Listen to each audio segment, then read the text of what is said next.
Exactly 5 decades to the day since your actions saved so many lives, we gather here in this museum devoted to telling stories of achievement.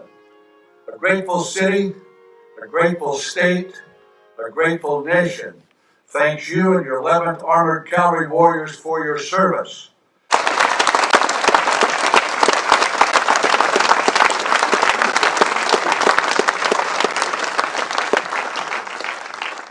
Ladies and gentlemen, Colonel Fritz, through the generosity of a donor to the museum, it gives me great privilege to surprise you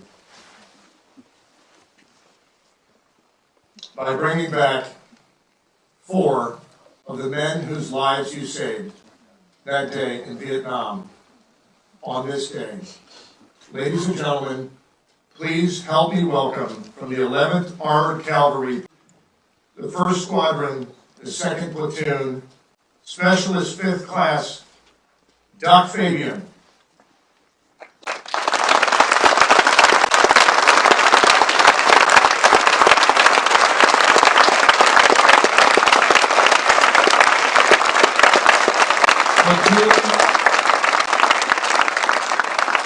Platoon leader from South Carolina, Bill Lister.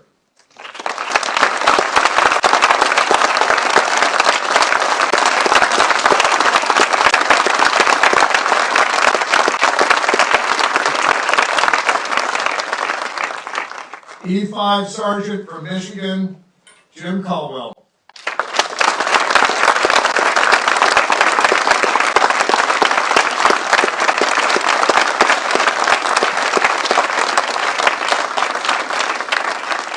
And finally, a sergeant from Michigan, Michael Mitchell. Ladies and gentlemen.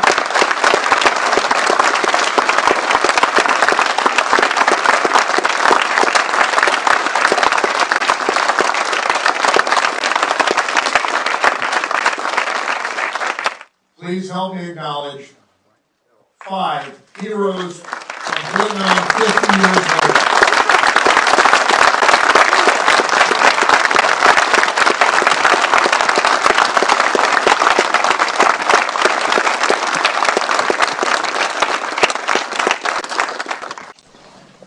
Did we get you, Colonel Fritz?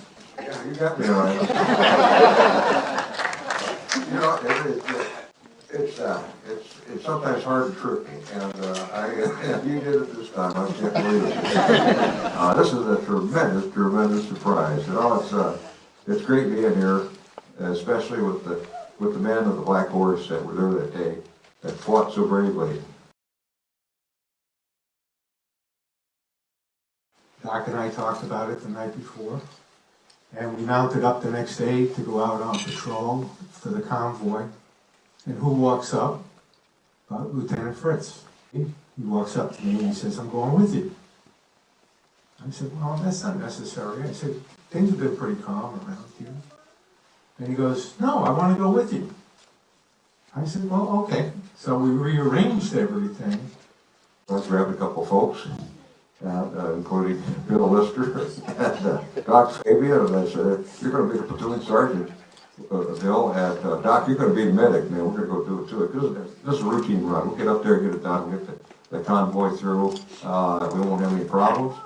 I was in the very last vehicle, and we believe it was the first vehicle that was hit. We had gone down into a gully, and before we could come back up, we took an RPG round in the gas tank. I ran to the right side of the gully, And in the berm, I could hear them talking behind the berm.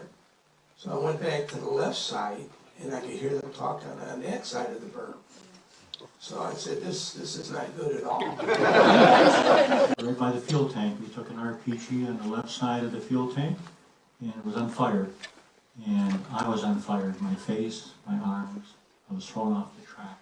And I remember that I was just laying there on top of the armored personnel carrier, kind of going in and out of consciousness. And Doc Fabian and one of his other buddies that put me into a safe zone that were able to start mending me up a little bit and caring for some of the other wounded until the good guys came. And that all wouldn't have happened if there wasn't some coordinated effect on the ground with limited resources. We shouldn't have survived that day, but we did.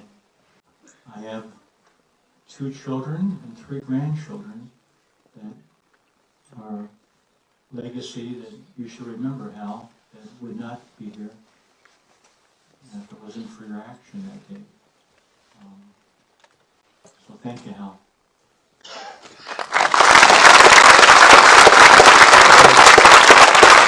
And he says to me, he says, you know, Doc, you're really doing a good job, but I think you might have to pick up a gun and start shooting. But it wasn't what he said, it's how he said it. It could have been like, gee, we just ran out of milk, could you go to the store and get it? And that calmness becomes contagious. Colonel Fritz decided that we were going to attack them. I'm like, seriously, dude, I mean, you're kidding? Are we really going to do that? And yeah, we did it. As it all came out, the support unit came back down, and about 45 minutes later, hour later, I was back out. And, you know, all done in a day's work. So we didn't anticipate that this group of NBA regulars was going to move in on it.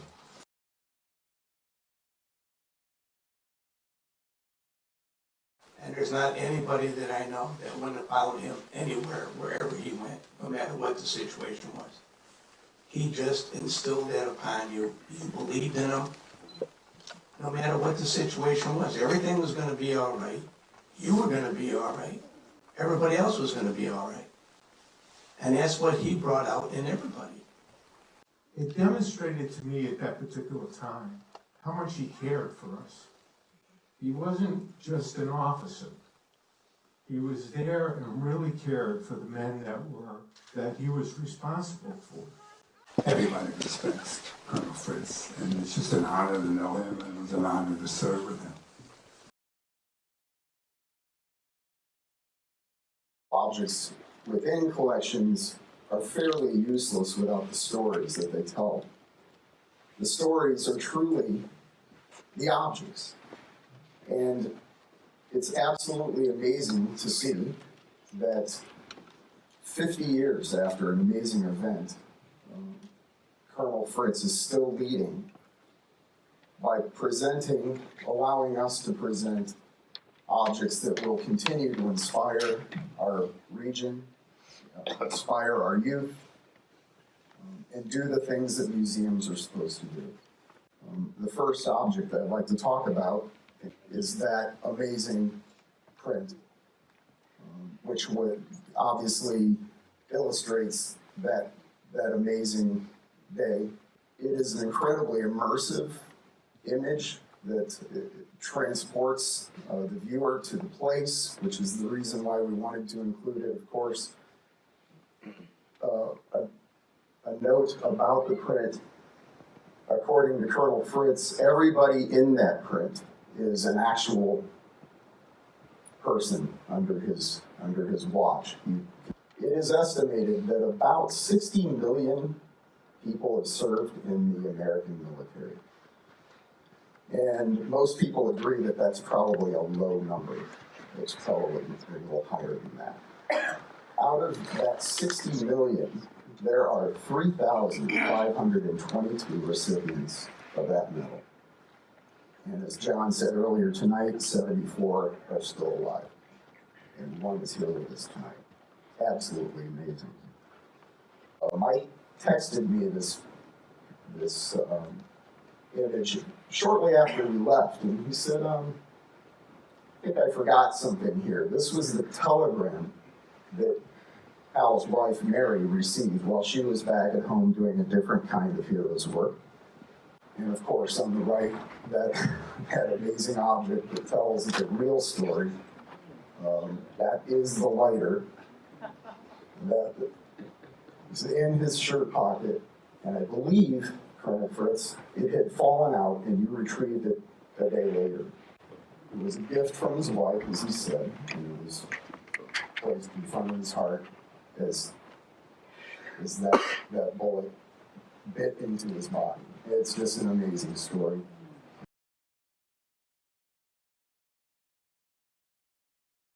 I didn't do it individually. We did it together. And it was the efforts of the gentlemen you see here and those that aren't with us, including the two that were killed, that made a difference. But with these men here, I tell you this, what Doc Fabian didn't realize was that, and I could tell that now because the battles 50 years ago, but a lot of the enemy fire, even though it was directed on the convoy, was concentrating on him as the medic. Because you eliminate the medic, that takes care of the morale. So I didn't tell him that now because I don't want him to faint or something. What a trooper! He got down there, hit the end, was thinking everyone did that. So, and you can't demand respect; you got to earn it.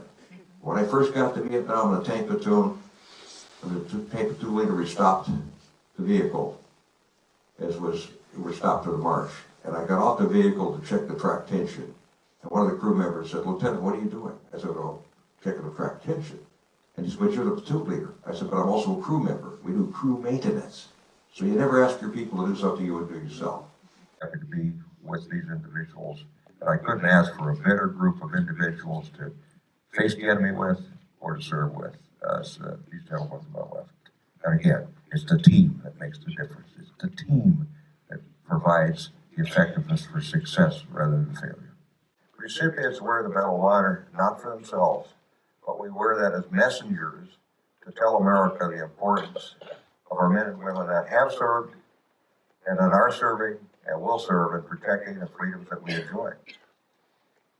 And this medal belongs to everyone that has served.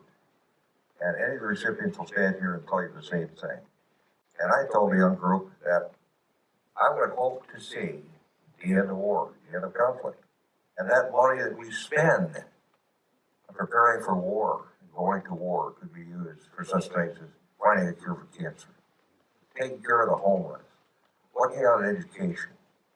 And I think that potential exists. I think young people can come into that. I just want to tell everybody here, thank you for coming. And I certainly, this is a big surprise for me. I know the gentleman to my left, I see that I've got the brick in my home. I walk past that every day. And I look at that. And it may have been 50 years ago, but some of it is as vivid as yesterday. And you never lose that. So, that's it.